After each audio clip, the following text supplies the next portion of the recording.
muchísimas gracias pues, a Pedro y a Marc por esta invitación y poder compartir con vosotros pues, bueno, una serie de ideas de qué manera la tecnología nos está ayudando a romper las barreras que nos atan al planeta Tierra, de qué manera la informática acompaña al ser humano en estas últimas fases y ver sobre todo de qué manera podemos llegar a la última frontera, como me ha dicho el caballero anteriormente, no es la última frontera, es la penúltima frontera.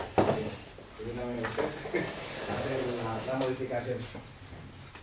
Y todo esto, bueno, pues, ¿cuál es esta última frontera o penúltima frontera a la que me refiero? Pues, el planeta Marte.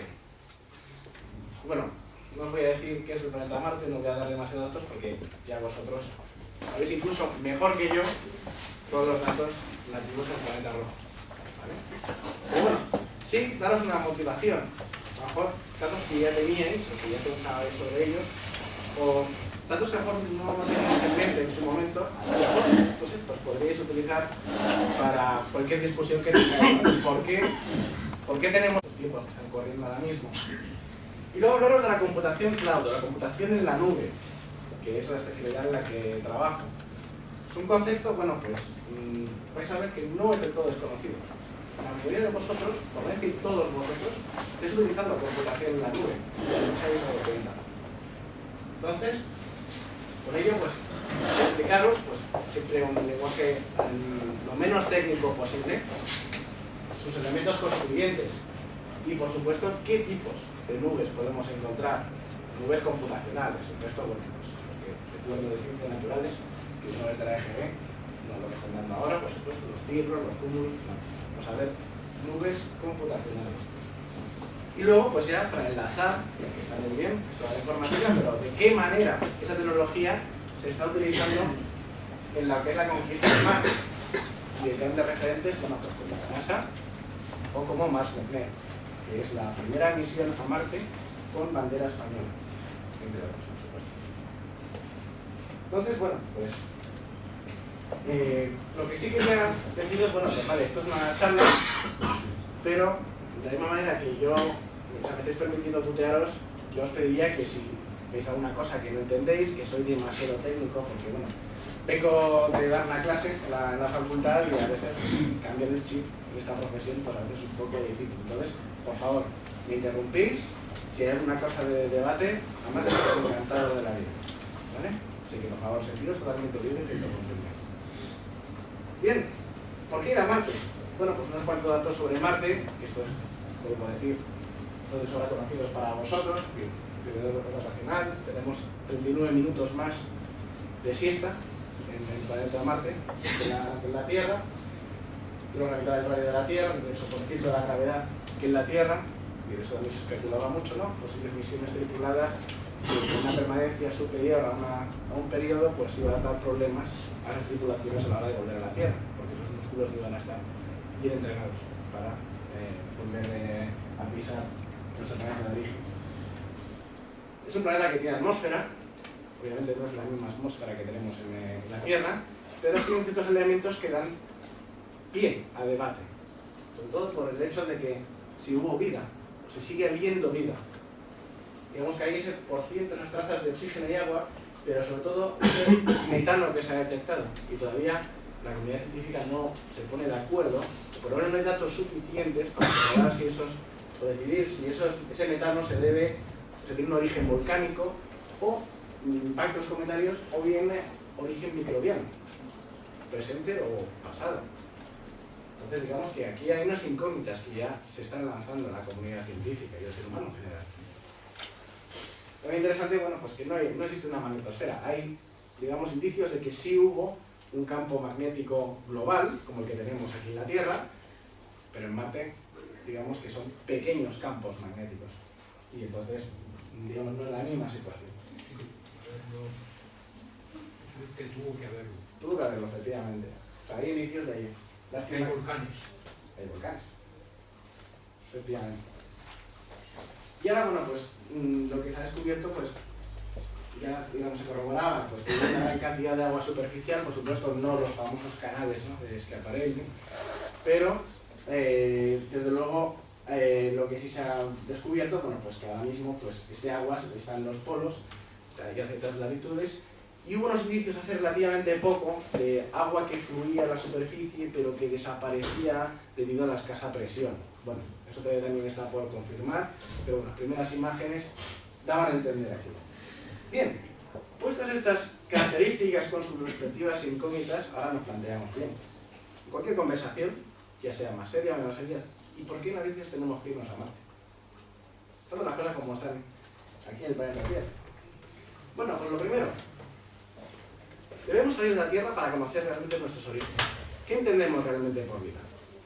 Porque en el colegio, vamos, nos enseñaban que un ser vivo cumplía una serie de funciones vitales. Pero siempre nos decían que había unas excepciones. Los virus, por ejemplo, no se alimentan, pero sí se reproducen. Pero son seres vivos, ¿o no son seres vivos? ¿Qué entendemos realmente por vida? Entonces, la mejor manera, aplicando el método científico, es comparar. Entonces, si nosotros viajamos a un planeta donde haya o pudo haber vida, podemos comparar y podemos ya definir unas bases para poder determinar qué es vida. Y sobre todo, que podamos definir, digamos, decidir al final cómo empezó la vida en nuestro planeta, con la cantidad de días que ya tenemos en la formación de vida en el planeta Tierra. Luego, bueno, pues por la parte que personalmente me toca, revalorizar la profesión científica. Que la NASA realizó un estudio en el cual, pues, digamos que debido a las características de aislamiento, los retardos de las señales, digamos, era necesario que las mentes de los tripulantes de las futuras misiones a Marte, pues, tuvieran una cierta preparación. Sobre todo, una capacidad de respuesta ante situaciones muy poco previsibles. Una capacidad de análisis. Bueno, pues, digamos que esas capacidades, esas aptitudes, también se desarrollan en un entorno científico. Entonces, NASA en su caso, pues, desarrolló un informe donde apostaba, digamos, por equipos combinados de astronautas y científicos a la hora de explorar los planetas, como el caso de Marte. Entonces, bueno, pues, relanzar, revalorizar una profesión. No es el único caso, por ejemplo, de que la biología se ha visto bastante revalorizada en este aspecto cuando se ha fusionado con la astronomía y ha salido el área de astrobiología. Si os fijáis, pues al final es una cuestión de revalorizar, añadir elementos, como es también el proceso científico, unir elementos conocidos, cada uno en su entorno, y ver de qué manera interactúan. Bueno, pues este es el caso también de cómo el viaje a Marte pues puede permitir esta revalorización. Luego, bueno, pues con esa frase de una de mis series favoritas, Star Trek, pues también el hecho de tenemos estas grandes crisis mundiales, estos grandes conflictos. Bueno, pues siempre hay algo que puede unir a los pueblos que una empresa común, ¿no? Un objetivo común. Entonces, el hecho de poner a trabajar a tantas nacionalidades en un bien, hacia un bien común, pues eso va a generar, digamos, un sentimiento de unidad global que mencionó ahí. Y ahora, bueno, pues también hablo de crisis y ahí os dejo unos datos sobre, bueno, pues cuando fue el programa Apolo. Pero claro, también lo siguiente, de hecho, ya ha sucedido en Estados Unidos que Estados Unidos ha empezado a recortar, y bastante.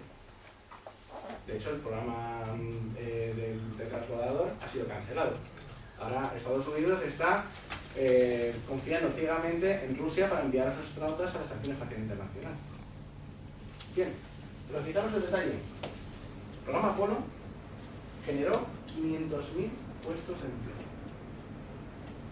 Eso es un número bastante interesante. Y eso es el programa Apolo. Pensad en que ahora mismo en la actualidad estamos teniendo diferentes programas destinados a diferentes planetas, de diferentes agencias espaciales, que son muchos empleos, muchos puestos de trabajo. Entonces, digamos que todas las profesiones que se puedan generar al respecto, pues eso va a generar una cierta riqueza. Pero es que además, y bueno, vosotros lo sabéis muy bien, sobre todo por la afición que tenéis por la astronomía, sobre todo por la investigación que vosotros realizáis en la astronomía y sobre todo por la cultura que hay alrededor de la astronomía. Grandes inventos que estamos utilizando en el día a día se deben a la exploración espacial. Sí. El GPS. Utilizamos, digamos, sistemas de satélite. Y para eso ha sido posible gracias a la carrera espacial. El velcro. El velcro se utiliza para amarrar, en el transbordador espacial se utiliza para amarrar los diferentes embalajes. El teflón, pues las sartenes, los pañales. Bueno, pues somos más pequeños cuando somos mayores. Si fijáis, pues al final son productos que hemos ido asimilando y que ya llega un momento en que no todos nos acordamos que ha sido gracias, digamos, a esa carrera espacial o esa industria espacial que se ha invertido X dinero en ello. Pero bueno, la mejor manera de ver el interés en Marte es un listado rápido de las misiones que ha habido al planeta rojo. De hecho, bueno, la mayoría las conocéis, no por decir todas. Y ahí he subrayado sobre todo pues, las primeras que llegaron con éxito y sobre todo, claro, de qué manera la literatura más que por la literatura, el séptimo arte, que es el cine, y el octavo arte, que es el mundo de los videojuegos, pues ha visto en Marte una gran inspiración. Es decir, Marte siempre ha sido una constante en el ser humano. Siempre hemos soñado con Marte. Desde la guerra de los mundos, de la colección de cromos de Mars Attacks, que luego se utilizó para hacer la película con el mismo nombre, incluso la película Transformers o la saga del Boom, incluso bueno, pues, la trilogía de los padres de Marte, incluso este descubrimiento hecho hace relativamente poco, que ahora lo paso para que veáis un vistazo, es una novela de ciencia ficción escrita por Wernher von Braun, el padre de los Apolos, el padre de la literatura, hay que decirlo todo. Y en esta novela de ciencia ficción, pues Wernher von Braun explica cómo sería un viaje a Marte, quizá la tecnología que él desarrolló.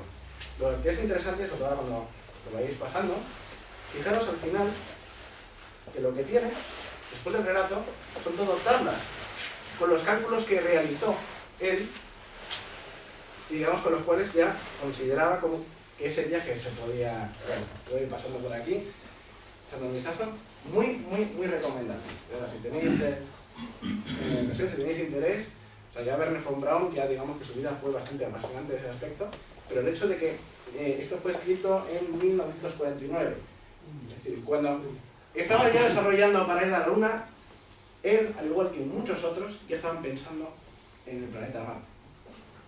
De hecho, es muy curioso porque en el libro él escribe un prefacio donde dice: bueno, ahora estamos hablando de la tecnología de la fuerza del átomo, pero yo no creo en los combustibles atómicos. Yo creo que los combustibles tienen que ser químicos. Él, bueno, también tiene que defender su parcela, estaba claro. Pero, digamos que es muy interesante, luego cuando lo vais viendo, lo vais a ver enseguida, las tablas, con los cálculos, con el tema de aceleraciones, tamaños de las naves que él diseña para la ciencia ficción, o sea, digamos que es muy interesante la perspectiva. Y bien, ahora llega la parte pues, más computacional. ¿Qué es esto de la computación en la nube? Sobre todo que estamos viendo en más de una ocasión, telediarios, en periódicos, sobre todo en la prensa económica, siempre nos hablan de la empresa tal, que está puesta en la nube, ha movido sus aplicaciones a la nube. Pues muy bien, pues esto seguirá seguramente la cotización de la empresa, ¿no? Que queda muy bien en ciertos aspectos. Bueno, pero ¿qué es esto? ¿Qué es esto de la nube?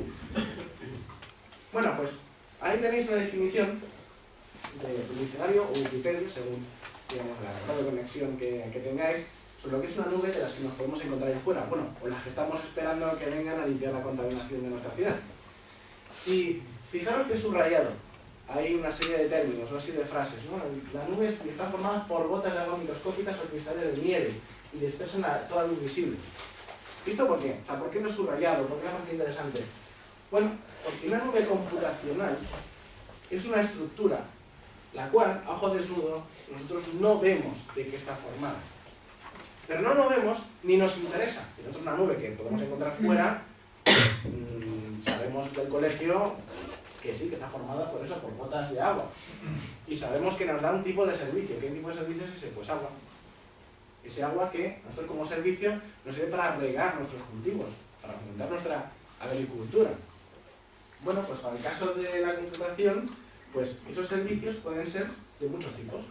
Pueden ser aplicaciones, por ejemplo, para el móvil, tenéis un smartphone, pues aplicaciones que os vienen de una nube de computación. Podéis tener, digamos, aplicaciones de otro tipo, podéis guardar vuestros datos. Si tenéis algún smartphone de Apple, el iPhone, por ejemplo, pues tenéis la aplicación que se llama iCloud. Y ahí os permite guardar vuestros datos y sincronizarlos con el otro ordenador. Sacáis una foto y automáticamente os sale ahí almacenado en vuestro ordenador de sobremesa. Entonces, esa es la idea. Es decir, nosotros como usuarios de la nube no tenemos por qué entender, no tenemos por qué ver qué es lo que nos dan los servicios, las entrañas, que tenemos bastante con lo que queremos hacer. Sacar una buena foto, que la imagen vaya al otro ordenador, etc. Pero lo que sí es importante es que nosotros obtenemos unos servicios computacionales. Cualquier tipo de recurso computacional del que podamos concebir, lo podemos obtener a través de una nube de computación, una infraestructura en la nube. Y cuando os decía de que vosotros, la inmensa mayoría de vosotros que estáis utilizando el cloud, pues el ejemplo que siempre pongo a mis alumnos pues es el de las redes sociales. Entonces, una red social como puede ser Facebook, pues nos puede pasar pues, que un fin de semana pues hemos quedado con los amigos y alguien saca unas fotos nuestras y nos etiquetan. ¿Eso qué sucede? Pues que nosotros, cuando entramos en la cuenta de la red social, nos va a llegar una notificación donde nos va a decir, pues el contacto tuyo te ha etiquetado en esta foto. Automáticamente esa foto forma parte de tu colección. Ya puedes acceder a ella directamente, porque figura en las fotos en las que tú apareces. Entonces, yo lo que sí me pregunto a mis alumnos a este respecto es, ¿vale? ¿Y cuántos de vosotros os descargáis físicamente la foto a vuestro ordenador? Pues ninguno o casi ninguno. ¿Por qué? Porque ellos ya consideran que la foto está en la red social. Y de hecho, pues claro, pueden acceder a ella a través del teléfono móvil. Pues cuando están en el bar con los amigos, mira, te voy a enseñar las últimas fotos de cuando me fui de fin de semana a tal sitio. Y se conectan, porque ya uno se puede conectar a internet de prácticamente cualquier sitio, y se conecta a la red social y tienen ahí organizados los álbumes. Y no tiene por qué ver la máquina física donde están las fotos. ¿Vale? ¿Y esto cómo funciona? Bueno, pues digamos lo que es digamos que es la parte más baja de una infraestructura de nube, se consigue gracias a las tecnologías denominadas de virtualización. ¿Y esto en qué consiste? Pues nosotros podemos tener unos recursos, una máquina física con unas ciertas características, 4 procesadores, de tanta memoria, digamos con lo que podemos mirar el ordenador que tengáis en casa, ¿vale? Y nosotros dentro de esa máquina física nosotros podemos recrear, gracias a la virtualización, máquinas virtuales. En el ejemplo que estáis viendo ahí, pues lo que tenéis es una máquina física que tiene Linux instalado, el logotipo del pingüino, ¿lo veis? Pues tiene 4 máquinas virtuales, cada una con un sistema operativo completamente diferente, de su padre y de su madre, por así decirlo, ¿vale? Entonces, por ejemplo, Scientific Linux es el Linux desarrollado por el CERN, con todas las aplicaciones que se emplean para el procesado de datos del LHC, entre otros experimentos. Otra máquina virtual pues puede tener Windows. ¿Lo veis? Digamos que podemos definir máquinas virtuales con sus contextos, ¿vale? En un momento determinado nosotros podemos apagarlas, encenderlas. En este ejemplo podemos suponer que la máquina física tiene 4 procesadores y cada una de las máquinas virtuales va a emplear un procesador. Porque si sacamos otra máquina virtual, ¿qué va a pasar? Pues que los recursos no se pueden sacar de donde no hay. Los recursos físicos se agotan. Si os fijáis, la virtualización sirve para gestionar de una manera más eficiente los recursos físicos. Esto es gracias a la tecnología del hipervisor. O sea, el hipervisor es el que está por debajo de la virtualización y es tecnología de los años 70. IBM en los años 70 con su IBM S360 ya lo que buscaba pues era una consolidación, una gestión mucho más eficiente de los recursos. Y como esto al final, os vais a dar cuenta, es poner capa sobre capa, pues claro, puede pasar que yo tengo físicamente, o sea, tengo una máquina física para mi infraestructura cloud por aquí, tengo otra máquina física para mi infraestructura cloud por allá, con tecnologías diferentes y completamente incompatibles. ¿Y esto cómo se soluciona en informática la mayoría de las veces? Poniendo una capa de abstracción por encima. Y la capa que está por encima, pues es el gestor de infraestructuras virtuales, así como se denomina. En particular, bueno, nuestro grupo de investigación desarrolla este de aquí que se llama OpenNebula y que está utilizado en la mayoría de los proyectos financiados por la Unión Europea e infraestructuras de investigación, como es el caso del propio CERN. CERN gestiona sus máquinas virtuales para la ejecución de los experimentos del LHC utilizando nuestro gestor de infraestructuras virtuales. Y bueno, pues aquí lo que tenéis pues es un diagrama, ¿no? Digamos un árbol genealógico de tecnologías de computación. Algunas pueden sonar más, como el clúster, no es de estrellas, pero bueno, clúster de, o sea, siendo de estrellas, pues tiene que ser de ordenadores. Tenemos el caso del peer-to-peer, peer-to-peer, que bueno, pues lo que la anterior ministra de Cultura ha estado luchando contra ello durante, ¿sabes? Contra el viento de marea. Y bueno, pues la pregunta sería dónde colocamos la computación cloud, dónde estaría la computación en la nube. Y la respuesta es que estaría alrededor de todo ello. Porque con el tema de las máquinas virtuales, la virtualización, nosotros podemos lanzar máquinas virtuales que estén preconfiguradas para que suplan la cadena de ejecución de los recursos que tengamos. Es decir, si tenemos un supercomputador con 20 nodos de proceso que responden, en ese caso, a lo que sea computación clúster, pues nosotros con la computación cloud podemos suministrar de 20 nodos de proceso más con nodos preconfigurados a posta. Y en el momento que nosotros, y esta es la parte interesante, en el momento que nosotros dejamos ya nos deja ya de interesar tener esos 20 nodos, los podemos desconectar. Podemos apagar y esos recursos físicos que servían para los recursos virtuales pueden estar disponibles. Es como, bueno, pues un banco ir pidiendo, digamos, créditos, pero que se devuelven sin intereses, por supuesto.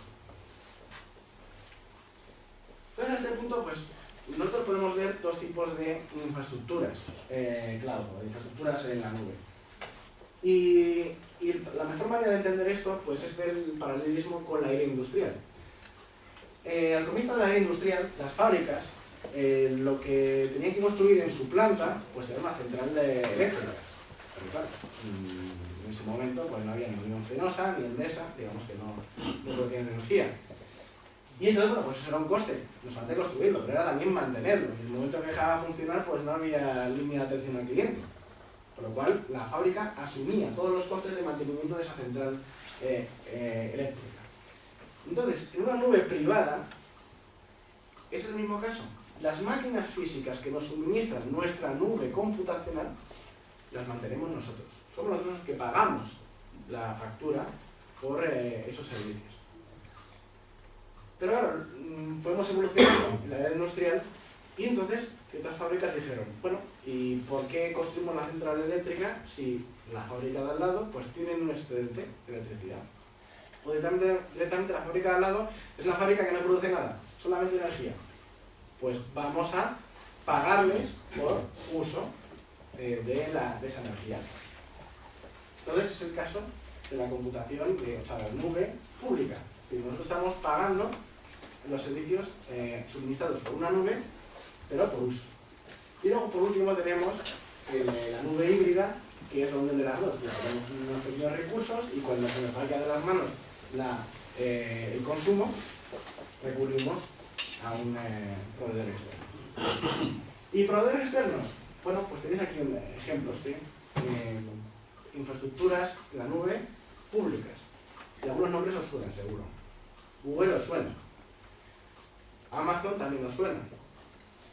Microsoft también. NetMagic quizás no. Pero bueno, en cualquier caso, proveedores como estos van saliendo cada mes. Y no todos están para todo el público, es decir, para todo el mundo. Algunos están para ciertas regiones, están para ciertos países, están para ciertos grupos de trabajo. Pero digamos que el funcionamiento es el mismo. Se le paga a estos proveedores por uso de sus recursos. Y digamos que el proveedor que es de mayor interés en la comunidad científica es el de Amazon. Amazon, como bien sabréis, pues empezó su andanza pues, vendiendo por internet y sigue haciéndolo. Libros, discos, incluso se ha decidido por ropa. Hace relativamente poco ha abierto una planta aquí en España, que ha supuesto un nombre bueno, porque además es una capital español. Y hubo un momento que sucedió lo siguiente. Habían sobredimensionado su parque computacional. Le habían comprado ordenadores de más. Y claro, ¿y qué hace uno en esa situación? Pues hay dos opciones. O bien se vende a precio de costo, o bien se regala a una ONG. Bueno, pues se le ocurre una idea mejor. Oye, ¿y por qué no alquilamos el uso de estos ordenadores? Ya que nosotros no lo vamos a utilizar, pues podemos cobrar por utilizarlos. ¿Vale? ¿Y cómo hacemos para que el usuario las configure e instale lo que quieran ellos y cuando ya deje de utilizarlos quede disponible para el siguiente? Virtualización. Entonces, ¿qué es lo que ofrece Amazon ahora mismo? Máquinas virtuales de diferentes categorías. La tabla que tenéis ahí arriba, lo que veis en esta primera columna es el número de procesadores. Según el tipo de máquina, tiene pues, un procesador, dos procesadores, 4, y además con una velocidad mayor o menor. También tenéis pues, de más o de menos memoria. Y aquí, en esta tabla, la tabla de más abajo, lo que tenéis son los precios a la hora. Es decir, por una máquina de un procesador que es equivalente pues, a un procesador, o sea, un servidor Xeon del 2007, pues Amazon nos cobraría 10 centavos la hora, menos de 10 céntimos. Entonces, bueno, pues está bien cuando damos cierta potencia de computación en un determinado momento. Pero es que Amazon también ofrece disco duro virtual, disco duro accesible desde cualquier lado. Pero hasta el extremo, que es el servicio Amazon S3, que todas las grandes páginas web de medios de comunicación online, o incluso las versiones digitales de periódicos, pues tienen que recurrir a este servicio. ¿Por qué? Porque lo que son los que le proveen a periódicos digitales de lo que es el servidor físico de hospedaje, para meter las imágenes, los vídeos, por ejemplo, de los partidos de fútbol, los comentarios y demás, pues esas empresas les cobran muchísimo por la transferencia de datos. Entonces, esta solución ofrecida por Amazon lo que hace es que se puede almacenar datos ilimitados y el precio que se paga por la transferencia es mucho más bajo de lo que se tiene que pagar a un proveedor tradicional. Esto, bueno, pues lo que hemos visto hasta ahora, lo que son discos duros, almacenamiento y procesadores, y proceso de datos, pues se corresponde a lo que es la capa de infraestructura como servicio. ¿Veis? El nivel que está más abajo. Como os he dicho antes, ¿qué es hacer informática para salvar distancias? Pues se añaden capas. Entonces, esa capa, vale, pues infraestructura como servicio es el de Amazon, el ejemplo es el de Amazon. Luego tenemos de plataforma como servicio. ¿Cómo es un servicio? O sea, ¿cómo sería la plataforma como servicio? Pues el usuario llega al proveedor y le dice: yo quiero trabajar con estas aplicaciones, este entorno de aplicaciones, por ejemplo, pues cualquier aplicación de visualización de bóveda celeste con editores de texto para los ficheros que permita este simulador, ¿no? Y por supuesto, a mí me da completamente lo mismo qué tipo de máquinas están por debajo y cómo está eso configurado. Yo quiero trabajar con mi entorno y lo que esté por debajo me da totalmente igual. Bueno, pues un ejemplo es lo que ofrece Google App Engine. Hacemos las aplicaciones, las subimos y las gestionamos desde ahí. Pero luego todavía hay otro nivel por encima. Y es el de software como servicio, aplicaciones como servicio. Está en el último nivel. Ahí el usuario dice: yo quiero trabajar, por ejemplo, con el Word. Quiero trabajar con el Excel. Quiero acceder a esas aplicaciones desde cualquier lado, por ejemplo, utilizando el navegador web, y me da igual en qué lenguaje está programado. ¿Cómo se interconectan las máquinas que están por debajo? Si hay un pico de trabajo, yo no me quiero enterar. Yo ya tengo bastante con mi trabajo, que tengo que trabajar a ciertas horas y necesito el Word ahora y rescatar mis datos. Entonces, eso sería software como servicio. Y un ejemplo es Google Docs, que nos ofrece toda una suite de Office accesible por el navegador. Y ahí podemos compartir además nuestros ficheros y editarlos a la vez con más compañeros.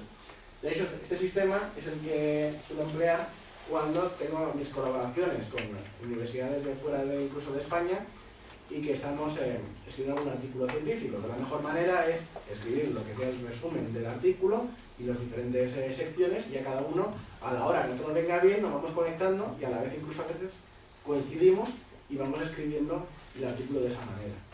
Y sin entorpecernos, por supuesto. Pero claro, el interés, de la misma manera que el interés en Marte lo veíamos antes por el número de misiones que se habían lanzado a Marte, pues el interés en la computación cloud se puede ver por el dinero que se ha invertido.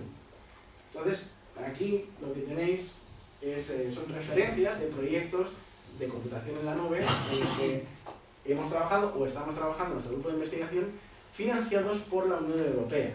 Este en particular, que terminó el año pasado y que ha sentado las bases de la infraestructura cloud europea, la de infraestructura como servicio, pues fue financiada con casi 18 millones de euros.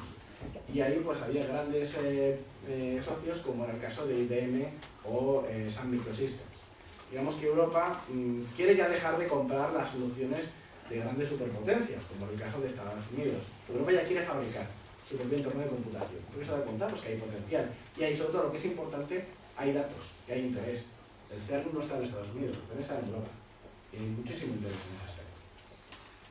Digamos, este proyecto en particular, que es casi 4 millones de euros, de hecho, el partner principal, el socio principal es el CERN, propiamente, que consiste en establecer, gracias a infraestructura como servicio, nodos de supercomputación para los datos del LHC, entre otros.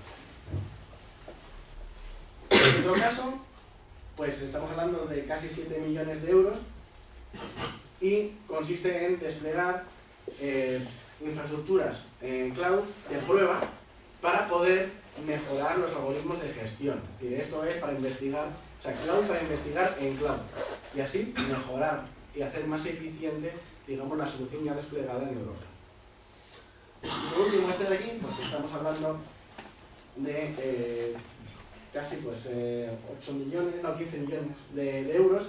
En este soy coordinador por parte de mi grupo de investigación y consiste en desarrollar el estándar de mercado de aplicaciones europeo. Mercado de aplicaciones como el que podéis acceder con vuestro smartphone tanto de Android como de Apple. Es decir, Apple y Android tienen su propio mercado de aplicaciones.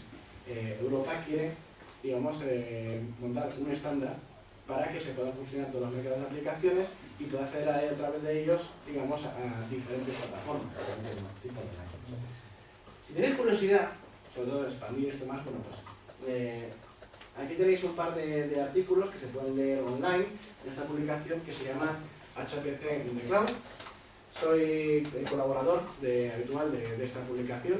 Es una publicación, bueno, pues que tiene su origen en Estados Unidos, pero digamos que ahora están centrándose muchísimo en Europa. En Europa está haciendo muchísimas cosas que hacen que Estados Unidos, pues por fin, esté girando la cabeza y mirando de nuevo al viejo mundo. Entonces, bueno, pues de alguna manera me estoy utilizando como corresponsal en mi propio país, pero sobre todo en este caso, los artículos que escribí para ellos, pues son un resumen de lo que van en los proyectos anteriores. Ahora vamos al lío realmente. Nubes marcianas. ¿De qué manera la computación cloud, la computación en la nube, está suponiendo, digamos, un avance para la exploración de Marte? Y, obviamente, pues la palabra NASA, pues, lo primero que nos viene a la mente, cuando hablamos de, decimos, agencia espacial. Y la cuestión es que, bueno, pues NASA tenía el siguiente problema. Como bien sabéis, pues mejor que yo todavía, si cabe, ver otras actividades que tenéis de salidas a ver las estrellas. O sea, ¿cómo tienes las condiciones para ir a hacer una buena observación? Tiene que haber contaminación lumínica, las condiciones meteorológicas tienen que ser de una cierta característica, entiendo que además no puede haber polución, todos esos elementos que pueden distorsionar una buena visualización, una buena observación. Bueno, pues, ¿dónde están ubicados los radiotelescopios de NASA? Pues habitualmente en desiertos, lo más alejado, digamos, de la civilización. O sea, sí, digamos, o se usa el Hubble o se utilizan, digamos, los ubicados en diferentes desiertos. ¿Cuál es el problema que suscita esa ubicación? Bueno, pues que sencillamente a la hora de procesar los datos que se van recogiendo por el telescopio o radiotelescopio, pues digamos que no se tienen los suficientes recursos de computación. Y a veces hay grupos de trabajo que no tienen por qué trasladarse físicamente al radiotelescopio. Podrían estar en otra ciudad, en otro estado, y quieren acceder a esos datos. Entonces hay un problema. O bien los recursos de computación que hay ahí son escasos, o bien las líneas de comunicación son también insuficientes. El ancho de banda es insuficiente para transmitir todos esos datos. Entonces, pues digamos que lo que se le ocurrió en 2008 a la NASA pues fue desarrollar lo que yo suelo llamar pues, el contenedor como servicio, contenedor de computación como servicio. Entonces el radiotelescopio del punto tal pues tiene este problema y se da cuenta que va a necesitar pues, una serie de recursos de computación grandes para procesar, pues les han encargado o tener una cierta nébula o digamos un conjunto que hace lo que sea y tiene sus aplicaciones, pero le faltan máquinas. Entonces hace su llamada al centro Goddard en este caso, y luego primero fue Ames, luego fue Goddard, y encarga uno de estos contenedores. Entonces por la noche, pues por el estilo del sueño americano, pues el contenedor sale del centro Goddard y lo aparcan en el mismo recinto del radiotelescopio. Este contenedor, ¿qué necesita? Lo único que necesita es conectarse a la red eléctrica y a la red de comunicaciones del radiotelescopio. No necesita más, es autónomo dentro, es decir, ya tiene su sistema de refrigeración. ¿Y qué es lo que hay dentro? Bueno, pues hay dos modalidades, o bien 15.000 procesadores, o bien almacenamiento de 15 petabytes. Digamos ese extra de computación que puede necesitar durante un mes, durante 2 meses, durante un año, 2 años, ese radiotelescópico. Digamos que esto no es gratis. En Estados Unidos nada es gratis, incluso ante los propios centros de NASA. Entonces, claro, el alquiler de este contenedor de computación se descuenta del presupuesto del radiotelescopio. Pero claro, en ciertas situaciones sí es interesante y sí es imprescindible. Gracias a esta solución se desarrollaron estas dos aplicaciones y están funcionando. Tenemos el de servir y tenemos el Sport Center. En particular, pues el que es muy interesante es el segundo, el Sport. Porque gracias al Sport, con digamos esta extrapolación de datos a través de imágenes superpuestas de satélite, pues lo que permitió fue que en grandes tormentas de Alabama que hubo en abril del año pasado, o incluso este tornado que hace cosa de un mes y medio se decía que iba a arrasar Nueva York, pero no arrasó Nueva York, por supuesto, eso no llegó al final del planeta de los simios, pero desde luego sí que causó grandes estragos. Pues gracias a esta aplicación se puede hacer una primera, y hasta una segunda incluso, si me permitís, evaluación de cuáles eran los daños dejados por el tornado, las tormentas posteriores, y así antes de enviar ningún equipo humano, pues se podía determinar cuál iba a ser la mejor estrategia pues, para reparar los daños, cómo redirigir, digamos, los recursos, porque muchas veces no es un problema de producción, es un problema de distribución de los recursos para poder atender a las zonas dañadas. Sobre todo cuando hay ciertos lugares de Estados Unidos donde incluso las comunicaciones no hay cobertura ni siquiera con teléfono móvil. Entonces, claro, coordinar un equipo humano, digamos, de rescate o de recuperación de daños puede ser problemático. Gracias a esto pues, se puede elaborar una primera estrategia. Pero bien, como os dije, esto es una solución. Esta solución del contenedor pues sería la nube privada desarrollada por NASA. Pero NASA, digamos que necesitaba algo más. Porque claro, NASA se daba cuenta de un pequeño detalle, y es que hay ciertas aplicaciones que no se van a ejecutar todas las semanas, ni todos los meses, ni todos los años. Son aplicaciones que se van a ejecutar en un momento determinado, pero que van a requerir muchísima potencia de computación, y el presupuesto que tienen asignado pues, no va a justificar un contenedor con 15.000 procesadores. Este es el caso de este vehículo, que es Atlet, que lo que realiza, lo que se va a utilizar, o se pretende utilizar para la exploración de planetas del sistema solar. Marte es el primer caso que se puede pensar, pero además lo interesante es que es un vehículo multipropósito, va a permitir la carga, va a permitir incluso ser tripulado, pero lo que es interesante es que es un vehículo también dotado de inteligencia artificial.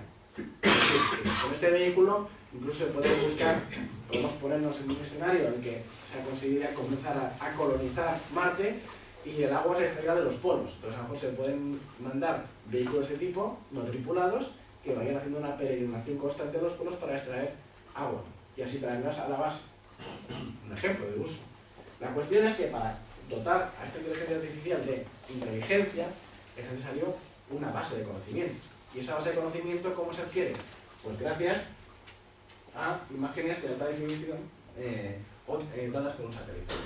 Pues obviamente este vehículo todavía no está en superficie marciana, pero sí hay que probar las aplicaciones de procesado de datos. Porque gracias a estas imágenes de satélite lo que va a permitir es que el vehículo pueda tomar la mejor ruta, porque Marte precisamente pues no es que esté muy pavimentado el camino.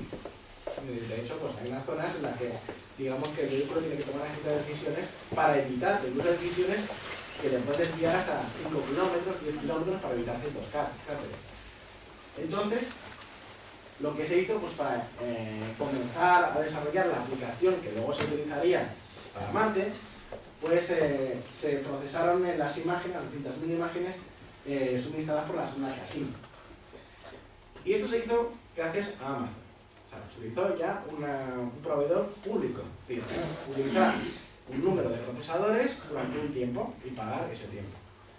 Entonces, en unas pocas horas, pues les costó $200. Y bueno, pues para, digamos, esta primera solución y ese primer ajuste no estuvo mal. Al fin y al cabo, la ejecución de esto tiene que ser una vez. Las imágenes iban a ser siempre las mismas. Luego, cuando se mande a Marte, pues obviamente las imágenes van a ir cambiando, seguramente, sobre todo cuando hay una incidencia.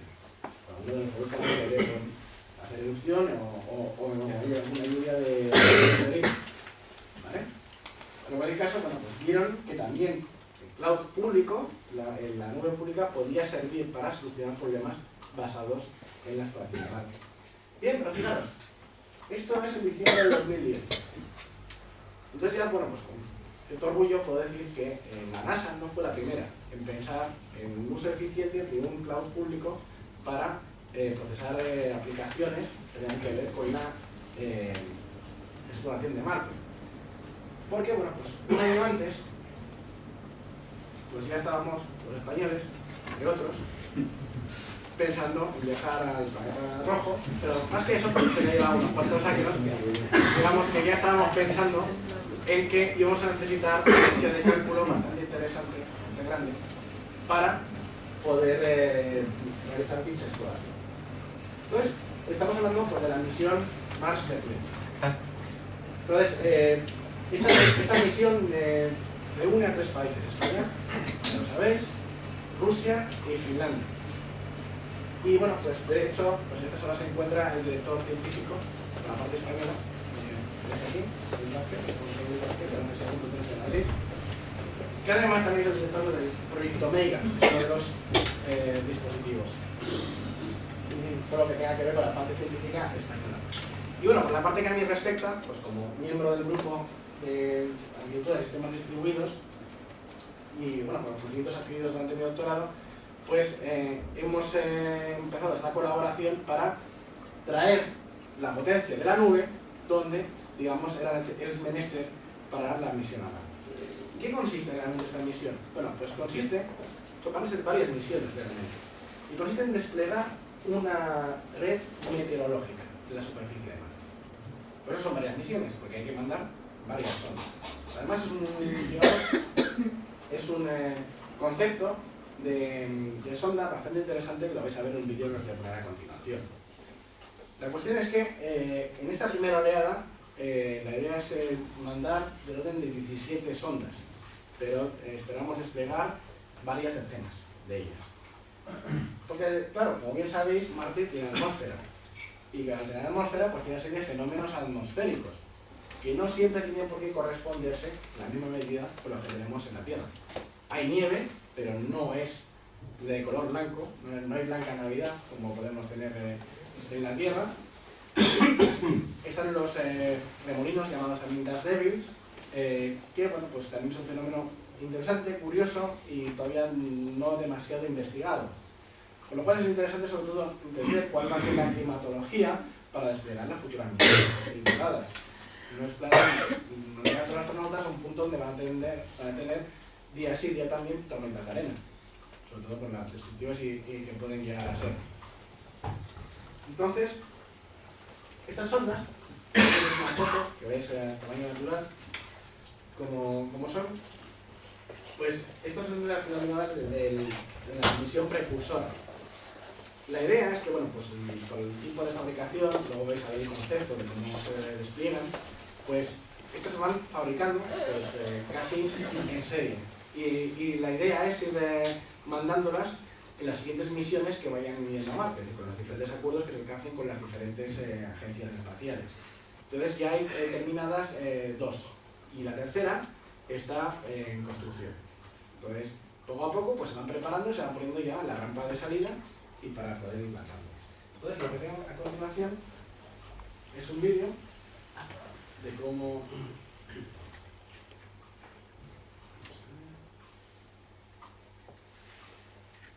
Sobre todo para que se entienda cuál es la problemática asociada. Esto estoy viendo la llegada de una de las MT al planeta rojo. Y bueno, pues ahí vemos que hay atmósfera, porque si no se pondría al rojo vivo. Y fijaros, bueno, pues ya el concepto, digamos, de los diferentes paracaídas. Y también la forma que adquiere, que es bien inspirada. Fijaros que tiene forma de diente de león. El sistema de proyectil le va a permitir viajar a 200 km/h. Y debido a la superficie marciana, del permafrost de la superficie marciana, esto va a permitir que se estrelle, o mejor dicho, se clave sin que haya daño. La propia estructura, se han hecho ya pruebas de balística pues, en entornos que pueden recordar bastante la superficie marciana, en el caso, bueno, pues en las estepas, en Finlandia, sobre todo cerca de donde oficialmente Papá Noel tiene su casa. Y hemos hecho las primeras pruebas con una superficie que podría recordar o podría tener una consistencia de la superficie. Bien, y aquí están los problemas que empezaron a llegar. Y los problemas, o mejor dicho, los retos. ¿De qué manera la computación cloud pudo servir? Bueno, por la primera, nosotros hemos visto en el vídeo, pues bien, que la sonda llega a Marte, se posa, empieza a transmitir, pero claro, nos encontramos con un problema. Y es que la sonda no conoce exactamente cuál es su localización, su posición. Y claro, si se quiere hacer un modelo meteorológico es necesario saber la posición, porque no es lo mismo que nos digan hace 3 grados en la Puerta del Sol que hace 3 grados en Ciudad Universitaria, porque ni la elevación ni la posición tienen nada que ver. Entonces, claro, el problema es que, como bien sabéis, no hay magnetosfera, con lo cual la brújula no sirve en Marte. El sistema GPS no tiene suficientes suscriptores en Marte, pues el TomTom tampoco va a servir. Y bueno, pues como un dato que nos dan, pues bueno, pues 1 hora y media antes del descenso, de lo que habéis visto en el vídeo, vamos a poder conocer un área de aterrizaje. Ese área de aterrizaje, pues un conjunto de unas cuantas coordenadas, 800 en total, coordenada arriba, coordenada abajo, donde la sonda podría posarse. Porque bueno, si ya era difícil mandar algo con precisión a la Luna, bien sabéis que para Marte pues no es una excepción, sobre todo con las correcciones de tiempo que hay que realizar. Entonces, bueno, vale, podemos hacer la orientación a través de la observación desde cualquiera de los satélites de comunicaciones. Bueno, pero eso cuesta dinero, porque al fin y al cabo son todos acuerdos que se tienen con las diferentes agencias espaciales. Hay todo un negocio realmente en las comunicaciones. La idea es que nosotros podamos reconfigurar la sonda antes de que se pose. Y así ya pues comienza a trabajar desde el minuto 1. Si fuese el minuto 0, pues mejor. Pero ya sabiendo estar en su posición, ya pueda adivinar, ya pueda empezar a trabajar. Bien, ¿cómo se orientaba? Nosotros nos fijamos, y ya nos habíamos fijado en la naturaleza, ¿no? A la hora de hacer la forma de diente de león de la sonda, pues nos fijamos en nuestros ancestros, de cómo se orientaban y cómo se sigue orientando en las prácticas, por así decirlo, cuando se encuentran en alta mar, cuando no hay ningún punto de referencia. Pero sí, pues hay, lo puedo hacer este. Y en particular, bueno, pues ciertos objetos celestes que son bien conocidos. ¿Y en qué objeto nos fijamos? En Phobos, la luna más grande de Marte. De hecho, la luna, como bien sabéis, que más cerca pasa de su planeta, y eso hace que vaya muy rápido. Un observador puesto en un punto determinado de la superficie marciana, podría ver pasar Phobos casi del orden de 3 veces al día. Por lo cual es un elemento que es visible bastante a menudo, por lo cual se puede utilizar de referencia. Y bueno, aparte de ponerse también esa escasa distancia, en comparación con nuestra Luna, pues eso hace que también tenga unos efectos interesantes sobre la superficie marciana y que pueda ser objeto de estudio, tenga un interés científico. Al final, digamos, la resolución de un problema puede suponer más retos interesantes a nivel científico. Como curiosidad, bueno, no sé si lo sabéis, Phobos ya había sido descubierta por Jonathan Swift en los viajes de Gulliver. Ya se hablaba de Phobos. Hablamos de 1726, pero oficialmente, por decir, visiblemente, fue en 1827 cuando Asa Hall la descubrió. Y aquí es donde entra pues, el proyecto Omega, porque en lo que es el Departamento de Astronomía de la Facultad de Matemáticas de la Universidad de Madrid, desarrollaron una aplicación que permite trazar a Phobos.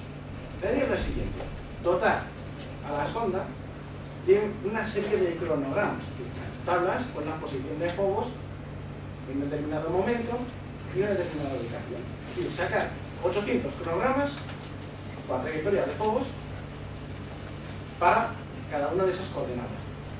De esa manera, ¿qué es lo que haría Phobos? ¿Qué es lo que haría la sonda? Comparar la posición de Phobos, buscar la tabla correspondiente y decir, estoy en esta coordenada. Entonces, bueno, pues de esa manera vamos a poder tener las coordenadas de aterrizaje y además, si realizan análisis de datos, pues pueden detectar los denominados eclipses de Phobos. Y uno de los datos que permite también, entre otras cosas, detectar esos eclipses es la escasez de radiación cuando Phobos está por encima, que es debido a que la atmósfera, debido a las características de Marte, digamos que está siempre sometida a radiación por parte del espacio. Con lo cual, esto va a servir también para realizar estudios complementarios. De hecho, bueno, está una publicación en la revista Planetary Space Science, que nos publican hace relativamente poco sobre este dato. Y computacionalmente hablando, bien, como os dije antes, simulación binaria consiste en calcular 800 años en una coordenada. Es el símbolo que hicimos. Esto se tardaría, sin paralizar, 11 días y 8 horas en obtener el cronograma para todo ese área. Esto no es factible. Hacer esperar a una misión a Marte 11 días y 8 horas, digamos que no es solución. Lo que está claro que es necesario paralelizar, es decir, que se calculen varios cronogramas a la vez y cuanto más rápido, mejor. Porque tenemos del orden de 1 hora y media para hacer los cálculos y volverlos a enviar a la sonda para que se recalibre.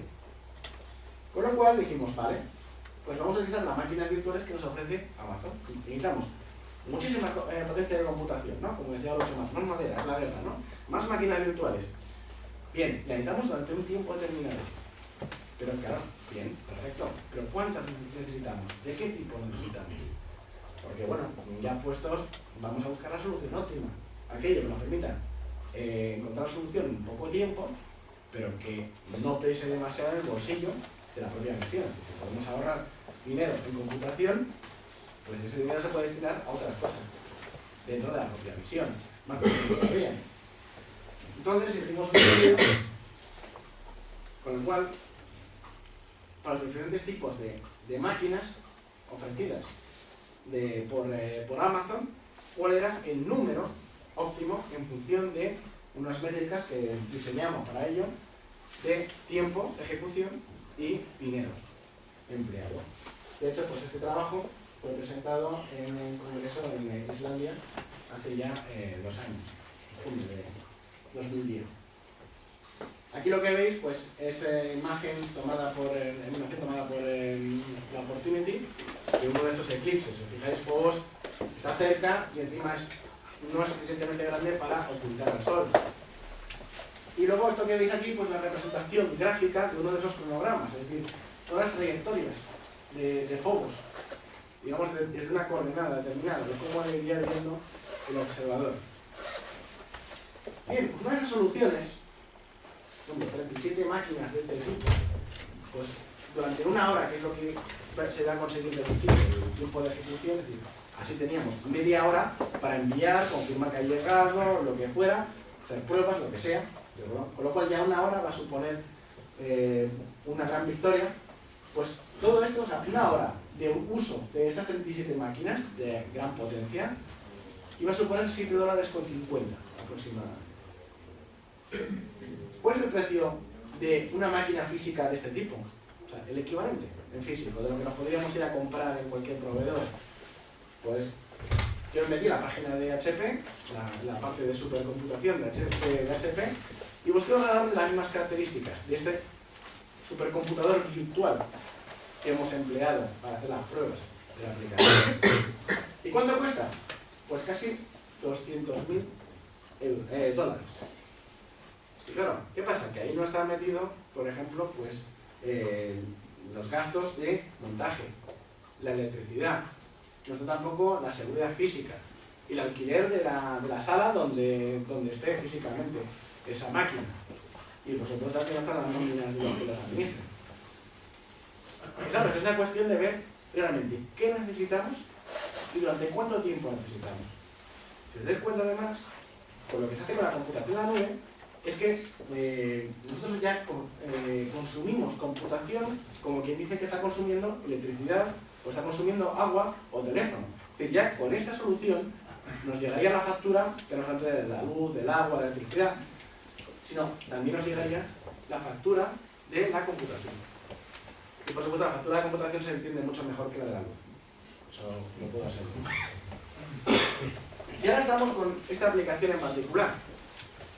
Y bueno, como bien sabéis, pues digamos los grandes éxitos en Marte por parte de con los primeros éxitos, grandes éxitos en Marte por parte de Estados Unidos fueron sus dos sondas Viking, que duraron más de lo que habían pensado. Digamos, estas sondas no tenían un orbitador cada una y luego tenía su módulo de descenso, su lander, que digamos que cuyo descenso iba a ser monitorizado y decidido por el orbitador. ¿Qué ocurre? Bueno, pues que los datos en crudo recogidos por estas sondas, aquí lo que tenéis en esta foto es el ordenador de adquisición, la unidad de adquisición de datos que iba dentro de cada una de las sondas. Y esta, bueno, una de las fotos más famosas, si acaso fue sacada por la Viking 2. Entonces, el tema es que todavía se conservan pues, datos en crudo de los sensores, sobre todo meteorológicos. Entonces, antes de poder extrapolar cuáles son los datos meteorológicos que vamos a recibir de la ANMET, pues aquí tenemos unos cuantos años de datos meteorológicos obtenidos por estas sondas. El FMI, que no es el Fondo Monetario Internacional, sino el Instituto Meteorológico de Finlandia, afortunadamente, pues adquirió, fue gratuito realmente, porque básicamente el encargado, el director de la parte de meteorología de la Viking, pues se jubiló y su instituto ya no quiso pagar más, no quiso financiar más, digamos, todo el trabajo con estos datos, y lo que hizo fue cederle las cintas de latón al Instituto Meteorológico de Finlandia. Y entonces el trabajo que se ha ido realizando desde entonces, pues primero, digitalizar esos datos, porque sí, vale, están digitalizados, por supuesto, pero están en cintas y con un formato de los años 70. Digamos, con el tipo de máquinas pues que no son compatibles con lo que hay ahora. Hay además que hacer unas correcciones en los datos, o por lo menos descartar aquellos que se han ido dañando, porque, como bien sabéis, las cintas magnéticas pues, van perdiendo su capacidad o sus características a lo largo de los años. No estaba pensado que esas cintas duraran pues, 40 años. Estamos con datos de los años 70, 80. En 1979, 76, ni imaginaba. Y claro, estos datos van a servir para poder calibrar las aplicaciones, para poder calibrar el sistema de paralización de aplicaciones que estamos desarrollando para vender. Y además podemos ya empezar a desarrollar, digamos, modelos meteorológicos gracias a estos datos. Pero hay mucho que cribar, porque en algunos momentos determinados, pues los primeros resultados que hemos obtenido es que algunos de los sensores dejaron de funcionar momentáneamente, o posiblemente hubo algún descenso de temperatura debido a que Phobos pasó por encima. Digamos que estamos utilizando la aplicación de la que os he hablado antes, la detección de eclipses de focos, para contrastarlo con los datos de la Daiki. De esa manera ya poder determinar si ese descenso de temperatura se ha debido a focos o no. Y como esto, como si os dais cuenta, podemos procesar y volver a procesar una vez más esos datos para buscar patrones y que nos sirvan para el procesador posterior. Fijaros además que, bueno, pues este sería el primer caso de arqueología informática marciana. Porque claro, estamos obteniendo datos de Marte de hace cosa de 40 años, que bueno, es arqueología, y gracias pues, a unos dispositivos que comentamos en su momento. Sobre esto, bueno, pues tenéis en HTC Cloud pues este artículo, Marte como servicio, hablamos de infraestructura como servicio, somos como servicio, Marte como servicio, y también soy colaborador habitual de este periódico que es Rusia Hoy, que es el periódico adherido a la Ruskaya Gazeta, que es el periódico oficial de Rusia, digamos, dirigido directamente por la presidencia. Y claro, esta colaboración había surgido por el tema de Nordnet. Y bueno, pues aquí tenéis artículos que se llaman Nuevos computadores para Marte, digamos, más datos, incluso siempre suelo poner en mis artículos enlaces a más información, con vídeos y demás, si queréis ampliar. Y bueno, también este fue uno de los primeros artículos que escribí, que era precisamente los unos sinceros de Gagarin, de cómo era la informática en 1961, cuando Gagarin se convirtió en el primer hombre ingrávido de la historia, y además cómo la informática desarrollada en la Unión Soviética y luego posteriormente ya Rusia, digamos, fue evolucionando para, digamos, las grandes victorias soviéticas como fueron pues, la Soyuz, por supuesto, la estación Mir, digamos de qué manera se fue desarrollando ciertas tecnologías. Sobre todo de cómo el concepto, ahora que nos vemos tanto el ordenador, voy a hibernar el ordenador. Bueno, pues eso ya la Unión Soviética lo había inventado, que era un ordenador, que era uno de la serie Argon, que se destinaban para los misiles. Que cuando detectaban que los índices de radiación subían demasiado, pues hacía hibernar el sistema de guía del misil para evitar que la radiación dañara los registros del propio sistema. Entonces, pues todo eso está explicado ahí, y además con referencias y demás. Y bueno, como yo os decía al principio, la carrera espacial, la industria espacial, digamos la odisea espacial del ser humano, nos ha llevado muchísimos productos que utilizamos en el día a día. Y el caso de usar la computación en la nube para Marte, pues también ha supuesto, digamos, ciertos productos. Y uno de ellos, pues, es este simulador de infraestructuras de computación cloud que hemos desarrollado en el ámbito de este proyecto. Más que nada, pues hemos utilizado las aplicaciones del proyecto MassMedNet para calibrar este simulador.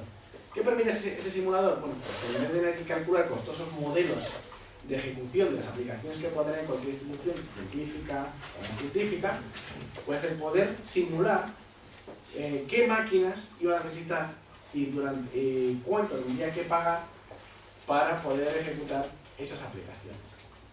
Entonces, bueno, pues este simulador es el resultado de colaboración entre la Complutense, por mi parte, entre la UNED y la Carlos III.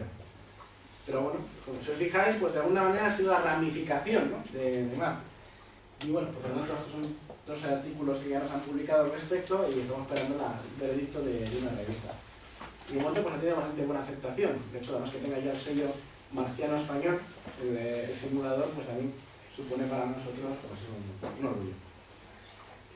Y bueno, con todo esto espero de verdad haberos dado ideas y no haberos aburrido demasiado o no haber entrado sobre todo también en demasiados tecnicismos. Pues deciros, bueno, pues la informática siempre ha estado ahí. Desde ese ordenador que llevó a Gagarin al espacio, se hablaba de que, bueno, pues él movió los mandos, pero luego se descubrió pues, que era un ordenador de a bordo y se puso la vida de Gagarin a manos de un ordenador. Él tenía una parte del código que permitía sobreescribir las órdenes del ordenador, pero en cualquier caso, el primer caso en que un agente espacial decide poner la vida de un astronauta pues, en manos del ordenador. Y a partir de ese momento, el resto de misiones han estado ligadas a la informática. Y la informática ha ido evolucionando para facilitar al ser humano su viaje El Apolo pues iba con el equivalente a un Spectrum de 64K. Y bueno, pues ahora ese tipo de ordenador no es nada comparado con lo que tenemos incluso en el bolsillo, ¿no? Digamos que es, si os fijáis, pues bueno, pues la computación siempre ha estado ahí, siempre ha ayudado, es una herramienta más. Llegaremos al caso de HAL 9000, espero que no, por supuesto, pero vemos que esa evolución va permitiendo que el ser humano vaya adquiriendo nuevos objetivos. Y bueno, ya terminar, porque os lo va a comentar Pedro con más detalle y más, por supuesto, tenemos en la Facultad de Informática pues un museo de la informática. Porque bueno, pues el gran pionero de la informática, que fue el profesor José García Sánchez Mases, que era catedrático en nuestro departamento, pues él fue el que empezó realmente con la investigación y la docencia en informática. Y ahí en ese museo conservamos el primer ordenador que se fabricó en España. Y bueno, pues ese es el punto de partida, porque al resto os podéis imaginar. Tenemos ahí pues todas las grandes glorias hasta nuestros días de la informática. Pero bueno, pues para mí va a ser un placer y un honor, por supuesto, pues ya que convengáis y demás, organizar una visita guiada. Que, bueno, el museo se puede ver en cualquier momento, es decir, podéis acercaros un día y no hay ni que pagar entrada ni nada, hacerlo en los propios pasillos de la facultad. Pero bueno, para mí siempre es un placer pues contar algún detalle, alguna cosa adicional que podáis conocer sobre los ordenadores que ahí tenemos. Tenemos todo, o sea, tenemos desde ese primer ordenador, por supuesto, tenemos ordenadores personales, tenemos incluso el altar a Steve Jobs con todos los Apple ahí, tenemos incluso pues superordenadores como el Cray o el Origin 2000, tenemos hasta consolas de videojuegos, no os digo más. O sea, tenemos todo lo que permite, sobre todo esa actividad que yo realizo año tras año con mis alumnos, y es que los últimos días de clase cada alumno se pide una de las piezas y se la explica al resto de sus compañeros con los conocimientos que hemos ido adquiriendo en clase, que básicamente las asignaturas que yo suelo impartir son de arquitectura de computadores, con lo cual nada más sencillo. Entonces, bueno, pues para mí, de verdad, un placer recibiros en la facultad. Para mí, y sea para vosotros, es también vuestra segunda casa. Y bueno, pues con, digamos, podría ser un canal de Marte, pero bueno, es un canal de Manchester. Rojo, porque le cambié las posiciones y demás, pero porque mejor ocultar la contaminación que hay ahí. Con esto, bueno, pues pregunto si tenéis una pregunta, me pongo a vuestra disposición, por supuesto.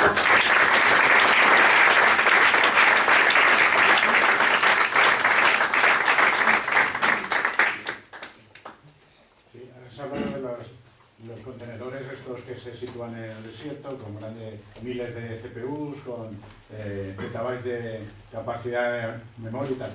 ¿Cómo se soluciona el tema del gigantesco trasiego de información, las comunicaciones? Efectivamente. Claro, ahí ya se sobreentiende que los datos no van a salir del recinto. Porque aquí había dos soluciones. O bien, tener la computación en un centro de proceso de datos, vamos a poner en el estado de Columbia, ¿vale? Y entonces se transferían los datos a través de la línea convencional allá y se procesaban ahí, descartado completamente, porque la línea de comunicación, pues en medio del desierto, pues un poste telegráfico casi y poco más. O, ¿qué se hace? Pues se trae el centro de proceso de datos al radiotelescopio. Y es este caso. Es decir, que los datos que salen fuera del centro del laboratorio, del radiotelescopio, no son ni mucho menos tan grandes como, o sea, no hay tanta transferencia como es este caso. O sea, todo queda en casa, por así decirlo. Si Mahoma no va a las montañas, montañas no. Perdón. Tengo tres cosas que preguntar. ¿Ese primer ordenador de qué año es? Andrés es el Segunda. El trasto este que han mandado cursos a Fogos y que no llega, no me ha ido nada de los días, creo que el trasto. este domingo posible. Viernes o sábado por ahí. ¿Tenía algo que ver con esto que has explicado hasta ahora? ¿Tenía alguna relación de hecho de que fuera Fogos? No. Ninguna. No. Fue una misión que se consideró que pudiera ir, en su momento se habló que pudiera ir una de las Internet dentro, pero después no se consideró. O sea, que no tiene ninguna relación. La tercera. Ha llegado a mi conocimiento de que el Curiosity que va hacia Marte ahora va en pelotas. Me explico. Es el software no está terminado, lo están haciendo todavía. No es mucho riesgo eso. No es un dato que yo tenga. Pues yo sí lo tengo. De hecho, nosotros vamos a procesar datos de la Curiosity más adelante, de forma indirecta. Pero es que lo que yo he podido averiguar es que se está trabajando en el desarrollo del software que manejará y manipulará y aterrizará, etcétera, la nave. Y eso me digo, pero bueno, pero esto no ocurrir como cuando cambiaron los archivos y cosas por el estilo. Hombre, yo puedo entender, o sea, si eso fuera así, que no Pero lo no dudo, me ha llegado. ni lo confirmo ni lo desminto, por supuesto, no es algo que me haya llegado.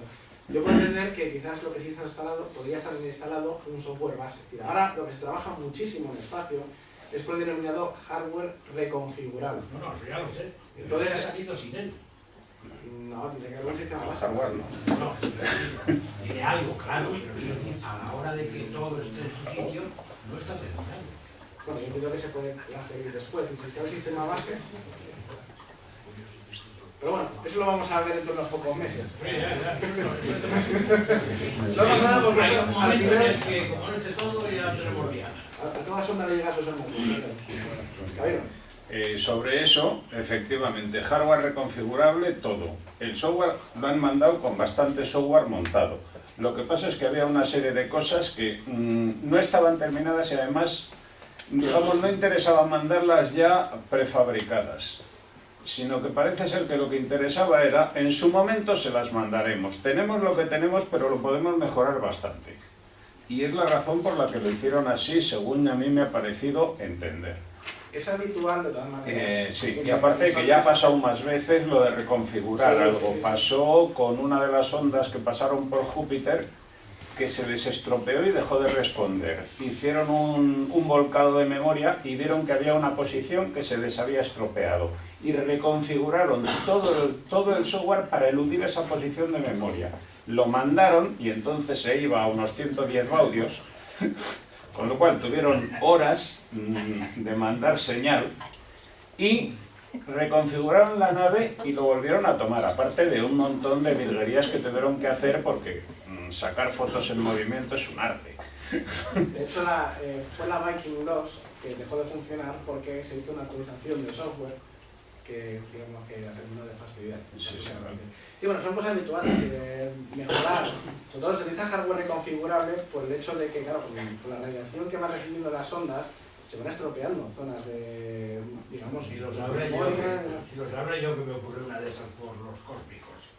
Pues, y aquí estamos relativamente Entraba por un punto que no estaba cerrado el circuito y hacía de antena. ¿Y qué pasa aquí? Porque esto no funciona, esto no funciona. Y cuando se cerró, se acabó el problema. Pues, Bueno, sí sé lo que es. fuera que no hay ningún tipo de protección, pues claro, esas cosas pueden pasar. Entonces, como bien ha indicado, pues efectivamente, digamos, hay que buscar una manera de enrutar de nuevo los datos. Pero eso... Dos preguntas. ¿El ordenador es el primero de España? ¿Cuál es? ¿Uno que se hizo en la universidad o el de Telesincro? No, en la universidad, el analizador diferencial. Sí. De instituto, o sea, estaba en el Instituto Juan de la Cierva metido. Y otra cosa. El CREI supongo que es el que tenían en esto de Getafe, ¿no? No, ese se tenía en la propia universidad. ¿Tenía la propia universidad? Sí, era el modelo más barato que la refrigeración era por aire. No era el de agua. No, digamos era el más bajo. Y Estaba en la tercero, universidad, no... veo que utilizáis Amazon para los clúster y todo esto. ¿Habéis tenido contacto con Mateo Valero y el Mare Nostrum Sí, y por todo supuesto. eso? Es que colaboramos con ellos en varios proyectos desde, vamos, años inmemoriales. Hemos trabajado con el tema de infraestructuras grid, hemos trabajado ahora mismo con el tema de infraestructuras cloud y en proyectos nacionales siempre hemos competido juntos. Claro, Mateo Valero, con Rosa Badía, el padre y la madre, por así decirlo. Sí, en Barcelona y en Santiago. Efectivamente, sí, claro. Bueno, la gente de CESGA, pues 3 por lo mismo. De hecho, o sea, digamos, el administrador nuestro del grupo de sistemas se lo robé a CESGA. Que ya están acordando de mí. Así que, sí, y tengo muy buena relación, porque fuimos los que, digamos, estos 3 puntos neurálgicos, fuimos los que montamos la primera infraestructura nacional de supercomputación y computación distribuida. Incluso pues, hablamos del 2005, cuando ya empecé el doctorado y demás. Y además hicimos una demostración ahí que fue planteada por la primera, donde se procesaba a la vez en varios centros de supercomputación a la vez pues, unas aplicaciones que teníamos de informática, de cálculo también de trayectorias de meteoritos. O sea, digamos que se hacía ver que la multidisciplinaridad también va a cargo de la computación. Y bueno, pues fue una etapa muy interesante cuando empezamos de esa manera. Nada más, pues muchas gracias. Muchísimas gracias.